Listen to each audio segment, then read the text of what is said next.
Hello student, locomotion and movement में हम लोग आज पढ़ेंगे फिजियोलॉजी ऑफ मसल कॉन्ट्रैक्शन। देखिए, फिजियोलॉजी ऑफ मसल कॉन्ट्रैक्शन की शुरुआत कर रहे हैं।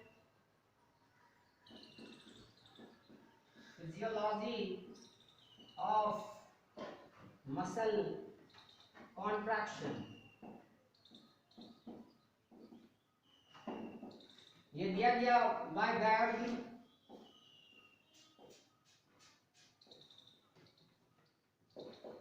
गायर्डी के द्वारा ये दिया गया है फिजियोलॉजी ऑफ मसल कॉन्ट्रैक्शन। चलिए देखें। तो आप देखे थे कि सीएनएस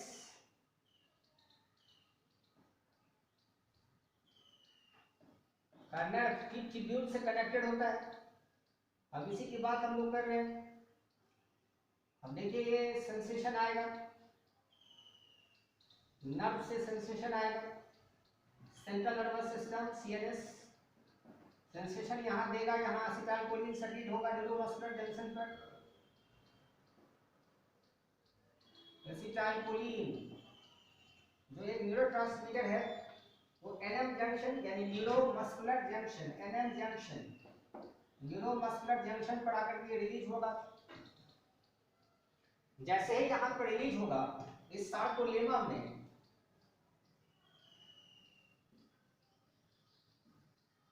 एक्शन पोटेंशियल डेवलप होगा। जैसे कि नर्व में आप एक्शन पोटेंशियल पढ़ते हैं, वो एक्शन पोटेंशियल यहां पर जनरेट होगा। अब ये एक्शन पोटेंशियल आप जानते हैं कि ट्यूब्यूल के द्वारा, क्योंकि ये ट्यूब्यूल है, ये ट्यूब्यूल के द्वारा यहाँ जो न्यूक्लियस से निकला हुआ ईआर था, एसईआर स्मूथ एंडोप्लाज्मिक रेटिकुलम, उसमें ये सेंसेशन आएगा। ये एसईआर है, स्मूथ एंडोप्लाज्मिक रेटिकुलम, जिसको आप कहते हैं सार्कोप्लाज्मिक रेटिकुलम। इसमें कैल्शियम स्टोर्ड होगा, तो वो कैल्शियम यहाँ से रिलीज होकर के सार्कोप्लाज्म में आ जाएगा। अब ये कैल्शियम जो रिलीज हुआ है, ये आकर के कहाँ बाइंड करेगा? आपको पता है कि इसमें हम आपको मायोफिलामेंट दिखला रहे थे और बताए थे कि मायोफिलामेंट में एक्टिन एंड मायोसिन दोनों फिलामेंट मौजूद हैं, यानी कि इसमें एक्टिन प्रोटीन और मायोसिन प्रोटीन दोनों मौजूद है। ये कैल्शियम ट्रोपोनिन सी पर आकर के बाइंड करेगा।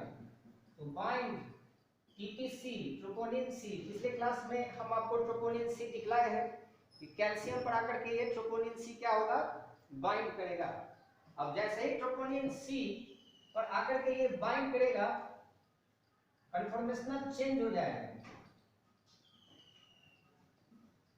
Conformational change in F actin में आकर के क्या हो जाएगा? कन्फॉर्मेशनल चेंज हो जाएगा।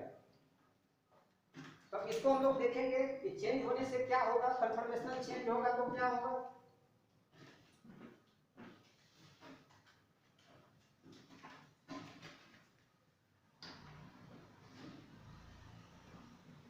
चलिए अब देखिए कन्फॉर्मेशनल चेंज से क्या होगा। आप याद कीजिए, आपको रोप लाइक स्ट्रक्चर के रूप में दिखलाया गया था।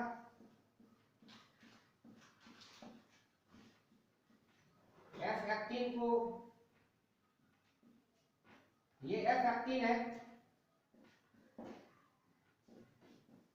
एफ एक्टिन, और बताया गया था कि एफ एक्टिन के ऊपर मायोसिन हेड बाइंडिंग साइट्स होते हैं। हमने आपको बताया था कि एफ एक्टिन पर क्या होता है? Myosin head binding site. ये myosin head binding site F actin पर मौजूद है। मायोसिन हेड बाइंडिंग साइट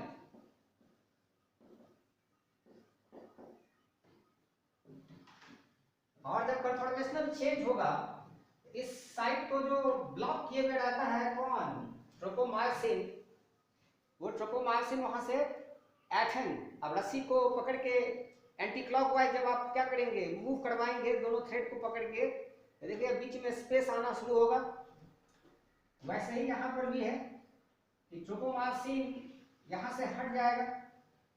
जो रोप लाइक स्ट्रक्चर था, ट्रोपोमायोसिन हट चुका है। यहाँ हम इसको ऊपर भी दिखला सकते हैं कि ट्रोपोमायोसिन चला गया, हट गया। अब ये साइड एक्सपोज हो चुका है।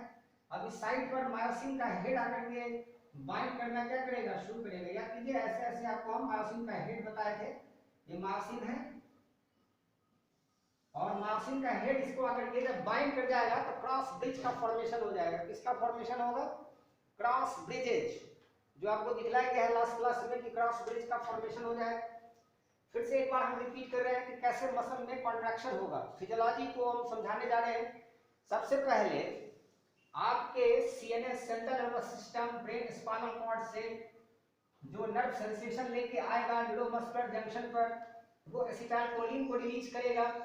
रिलीज होने के बाद सार्कोलेमा यानी इस नर्व से स्केलेटल मसल सेल के मेम्ब्रेन में एक्शन पोटेंशियल जनरेट होगा, जो टी ट्यूब्यूल के द्वारा सार्कोप्लाज्मिक रेटिकुलम यानी एसीआर तक जाएगा जहां कैल्शियम स्टोर्ड है। एक्शन पोटेंशियल के कारण यहां से कैल्शियम रिलीज होंगे। रिलीज कैल्शियम जो सार्कोप्लाज्म यानी जो साइटोप्लाज्म है इस स्केलेटल मसल सेल का, जब उसमें आ जाएगा वो ट्रोपोनिन सी पर आकर के बाइंड करेगा। आपको याद है यहाँ पर ट्रोपोनिन सी होगा और ट्रोपोनिन सी पर जब वो बाइंड करेगा तो ये ऐठन ढीला होगा, जिससे एफ एक्टिन पर जो मायोसिन हेड बाइंडिंग साइट है वो ओपन हो जाएगा। अब जैसे ही साइट ओपन हो जाएगा मायोसिन अपना हेड उस पर क्या करेगा, अटैच कराएगा।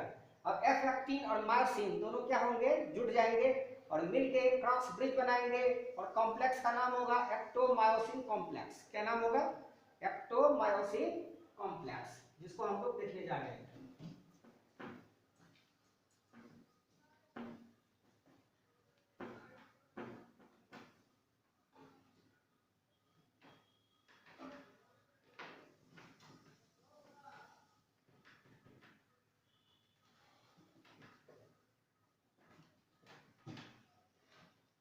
हम देखिए एफ एक्टिन प्लस मायोसिन दोनों मिल जाएंगे।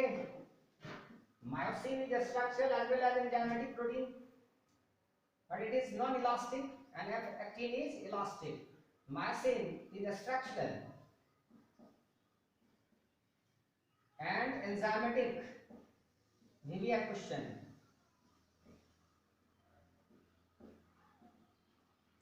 Structural and enzymatic protein. ये स्ट्रक्चर को भी बना रहा है, स्केलेटल मसल के स्ट्रक्चर को, और जरूरत पड़ने पर एंजाइम के जैसा भी काम कर रहा है। एंजाइम का नाम यहाँ हो जाएगा मायोसिन एटीपीएज। अब ये एटीपी को ब्रेक करेगा मैग्नीशियम के प्रेजेंस में। मैग्नीशियम के प्रेजेंस में एटीपी एडीपी में चेंज होगा और एनर्जी रिलीज करेगा। ये बन जाएगा एक्टोमायोसिन कॉम्प्लेक्स। एक्टोमायोसिन कॉम्प्लेक्स ये क्रॉस ब्रिज बनके तैयार हो गया, एक्टोमायोसिन कॉम्प्लेक्स। अब देखिए ये दोनों क्यों बाइंड किया, क्या मैग्नीशियम के कारण, क्या एटीपी के कारण?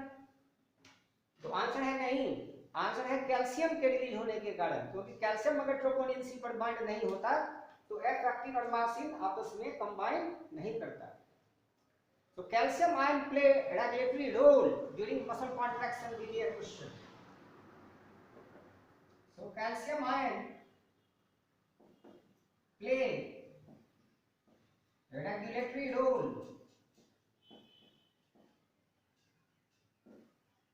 during muscle contraction.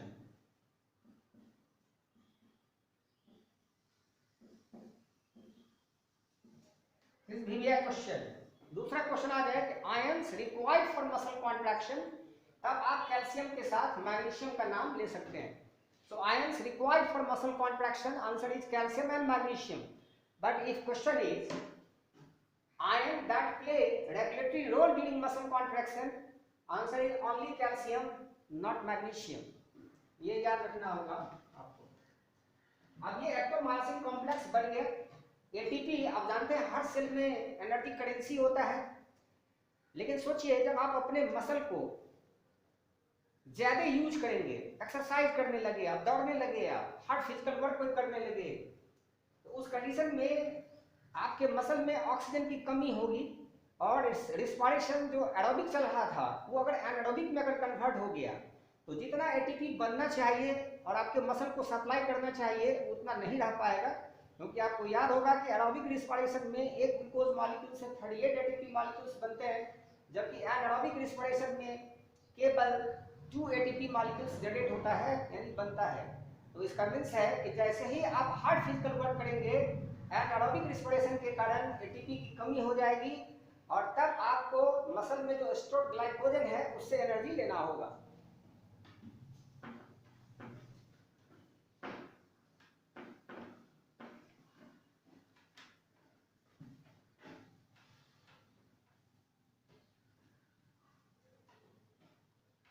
तो पहले तो आपको समझना होगा मसल फास्फाजेन के बारे में। मसल में कुछ स्टोर्ड एनर्जी रहता है जिसको कहते हैं आप मसल फास्फाजेन। मसल फास्फाजेन ये होते हैं सीपी, क्रिएटिन फॉस्फेट। ये क्रिएटिन फॉस्फेट वर्टिब्रेट्स के लिए होते हैं, जैसे हम लोग वर्टिब्रेट्स हैं, लेकिन यहीं पर अर्जिनिन फॉस्फेट होता तो इनवर्टिब्रेट्स के लिए हो जाता।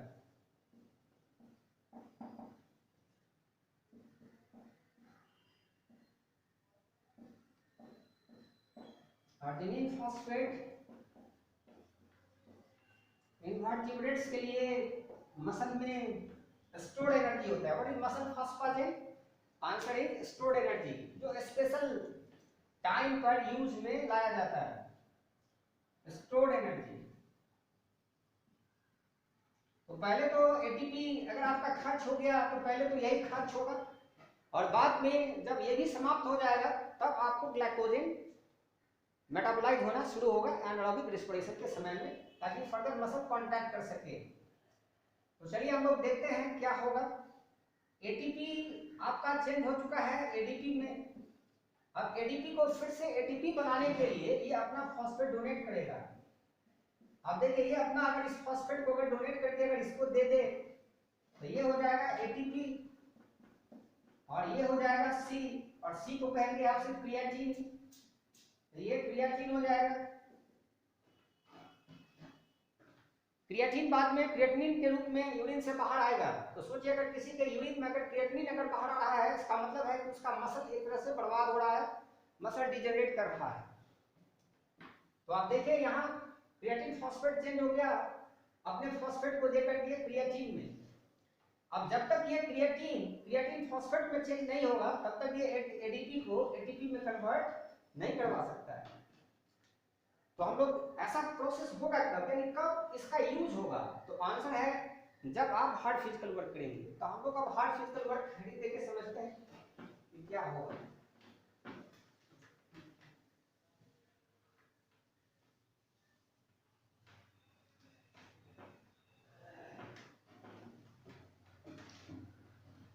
चलिए देखिए हम लोग लिखते हैं हार्ड फिजिकल वर्क और एक्सरसाइज। हार्ड फिजिकल वर्क और एक्सरसाइज, इसमें क्या होगा? एनारोबिक रिस्पिरेशन इन मसल, एनारोबिक रिस्पिरेशन इन मसल सेल। तो मसल में क्या स्टार्ट हो जाएगा? एनारोबिक रिस्पिरेशन जब स्टार्ट हो जाएगा तो क्या होगा? देखिए स्टोर्ड ग्लाइकोजन जो आपके मसल में स्टोर था, स्टोर्ड ग्लाइकोजन, ये एनारोबिक रिस्पिरेशन के द्वारा अब ये चेंज होगा और चेंज होकर के देगा लैक्टिक एसिड प्लस एनर्जी। और जो एनर्जी यहां से रिलीज होगा ये एनर्जी क्रिएटिन के साथ इस्तेमाल होगा और तब ये चेंज हो जाएगा फिर से क्रिएटिन फॉस्फेट में। ये आपको याद रखना होगा। लेकिन इस लैक्टिक एसिड के जमा होने से मसल का पीएच लो हो जाएगा और मसल थक जाएगा, फैटिग हो जाएगा। यानी जब आप हार्ड फिजिकल वर्क करेंगे, एक्सरसाइज करेंगे तो आप कुछ देर के बाद महसूस करेंगे कि आप थक गए हैं। तो थकना इंडिकेट करता है कि आपके ब्लड में लैक्टिक एसिड ज़्यादा हो गया है, यानी ब्लड का पीएच चेंज हो चुका है। तो लैक्टिक एसिड के कारण क्या होगा, फैटी ऑफ मसल।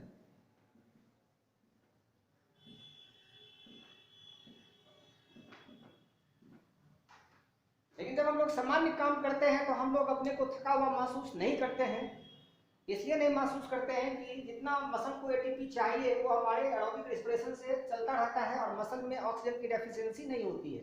लेकिन हार्ड फिजिकल वर्क करने पर मसल के सेल में ऑक्सीजन की डेफिशिएंसी होगी और तब एनारोबिक रेस्पिरेशन स्टार्ट हो जाएगा और आप आगे का रिजल्ट देख रहे हैं कि लैक्टिक एसिड बनेगा और मसल थक जाएगा। अब है कि फिर से जब हम फिजिकल वर्क करना छोड़ देते हैं तो एक दो दिन में फिर हमारी थकान दूर हो जाती है। वो कैसे हो जाती है, इसका मीन्स है कि लैक्टिक एसिड फिर से ग्लाइकोजन में चेंज हो जाएगा, जो कॉरी एंड कॉरी साइकिल के द्वारा होगा। और इसीलिए हमारे ब्लड का पीएच फिर से जब नॉर्मल 7.4 आ जाएगा तो हम अपने को थकान दूर कर लेना कहिए समझेंगे या फिर से नॉर्मल कंडीशन में आ जाएंगे।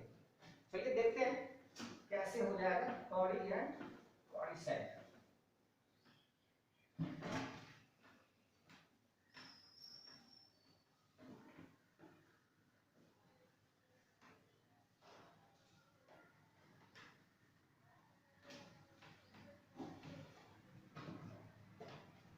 देखिए कॉरी एंड कॉरी साइकिल।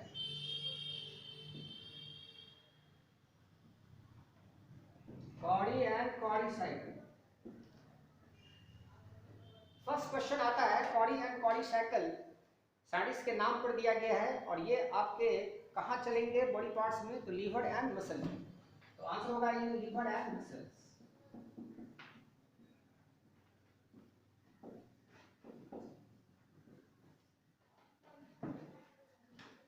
देखिए इस साइकिल के द्वारा क्या होगा, मसल ग्लाइकोजन, आपका जो मसल ग्लाइकोजन है वो एनारोबिक रिस्पिरेशन के द्वारा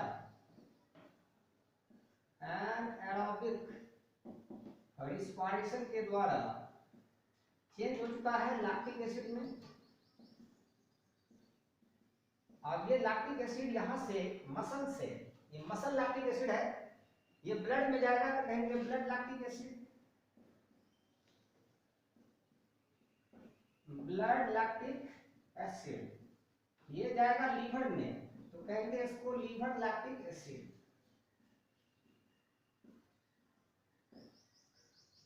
अब ये लीवर लैक्टिक एसिड हो गया। ये लीवर लैक्टिक एसिड देखिए इसका क्या होगा, 1/5 पार्ट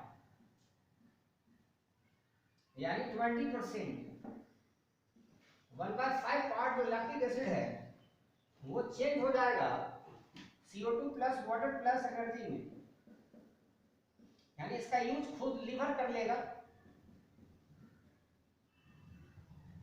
और बाकी जो बच गया 80%, 20% का मतलब 1/5 पार्ट हो गया और 80% का मतलब 4/5 पार्ट हो गया। ये चेंज हो जाएगा 4/5 पार्ट,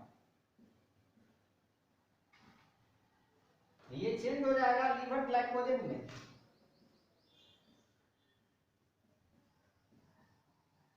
अब लीवर ग्लाइकोजन चेंज होगा लीवर ग्लूकोज में, आई मीन ब्लड ग्लूकोज कह सकते हैं, ब्लड में चला जाएगा, ब्लड ग्लूकोज में आ जाएगा। और फिर जब ये ब्लड जाएगा मसल में तो ये चेंज हो जाएगा मसल ग्लाइकोजन में। इस प्रकार जो साइकिल चल रहा है ये, इस साइकिल को आप कहेंगे Carry and Carry cycle. So VBA question यहाँ पर आ गया कि कितना % पार्ट लैक्टिक एसिड का लीवर ग्लाइकोजन में चेंज कर लेता है, VBA क्वेश्चन। तो आंसर होगा इसके लिए 4/5 पार्ट और only 80% part, not 100% part.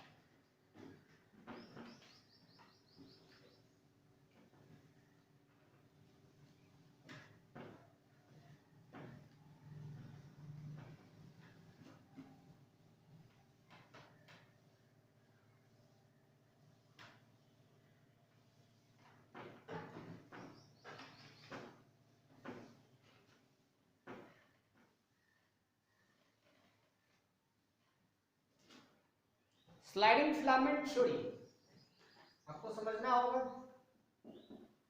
Sliding filament theory,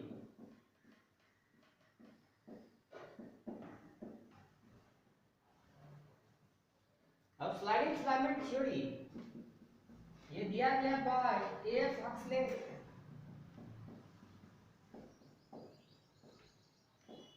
एच.ई. Huxley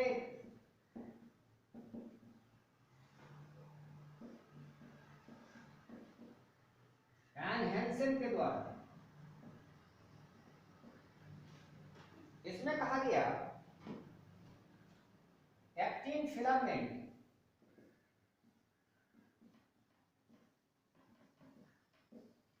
slides over myosin filament।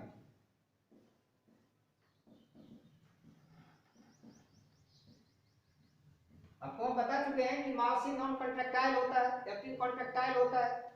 याद कीजिए जेड एंड जेड लाइन को, Z line and Z line को याद कीजिए।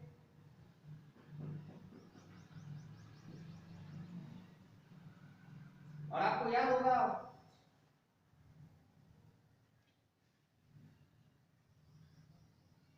ये एक्टिन फिलामेंट है और मायोसिन इस पर बाइंड करता है।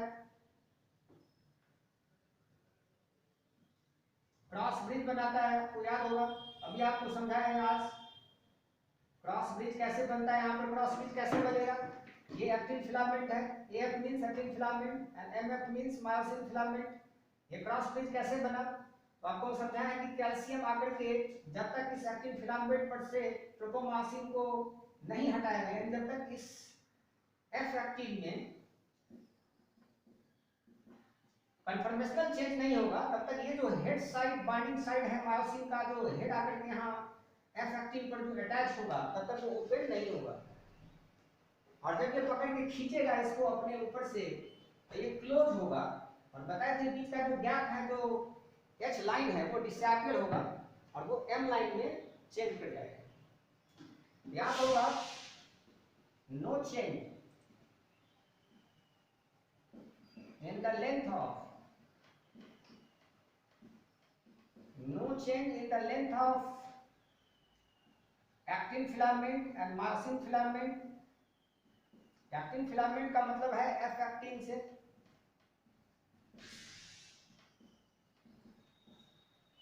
and myosin filament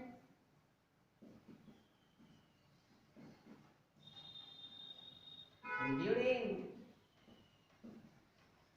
normal muscle contraction।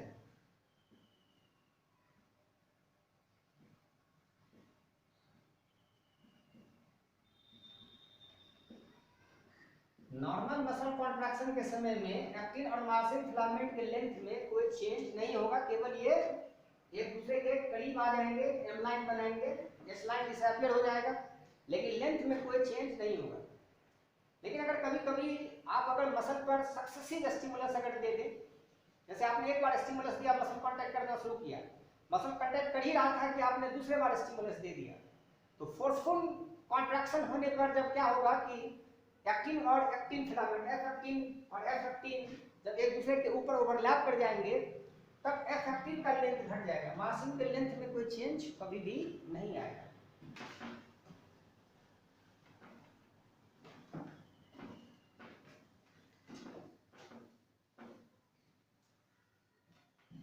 पहले आप डायग्राम देख लें। देखिए जेड लाइन एक दूसरे के करीब आ चुका है। अब सोचिए इधर का एफ एक्टिन ऐसे दिखाई दे, इसका ऐसे दिखाई दे, तो आप खुद समझ सकते हैं, इसका मतलब है कि फोर्सफुल मसल कॉन्ट्रैक्शन हो चुका है। अब आपको लग रहा होगा कि ओवरलैप कर गया है, और मायोसिन जो है इसका हेड ऐसे हो चुका है, अब शॉर्टनिंग हो गया। एफ एक्टिन का लेंथ क्या हो गया, छोटा हो गया। ये एफ एक्टिन है, बीच में ये मायोसिन है, तो मायोसिन के लेंथ में कोई चेंज नहीं हुआ, लेकिन कौन चेंज कर गया, एफ एक्टिन चेंज कर गया। ऐसा कब होगा, तो आपको समझा रहे हैं कि जब आप मसल पर एक बार स्टिमुलस दिया, आपने मसल कांटेक्ट कर ही रहा था कि आपने और पावरफुल स्टिमुलस दे दिया, तो मसल क्या होगा, फोर्सफुली जब कॉन्टैक्ट करेगा तब एफ एक्टिन के लेंथ में शॉर्टनिंग हो सकता है, मायोसिन के लेंथ में कभी कोई चेंज नहीं आएगा। तो ये आपको याद रखना है।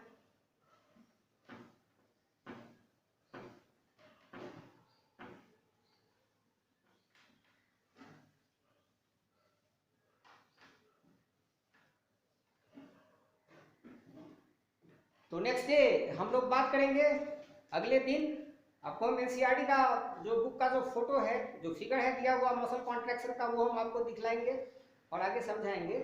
Thank you.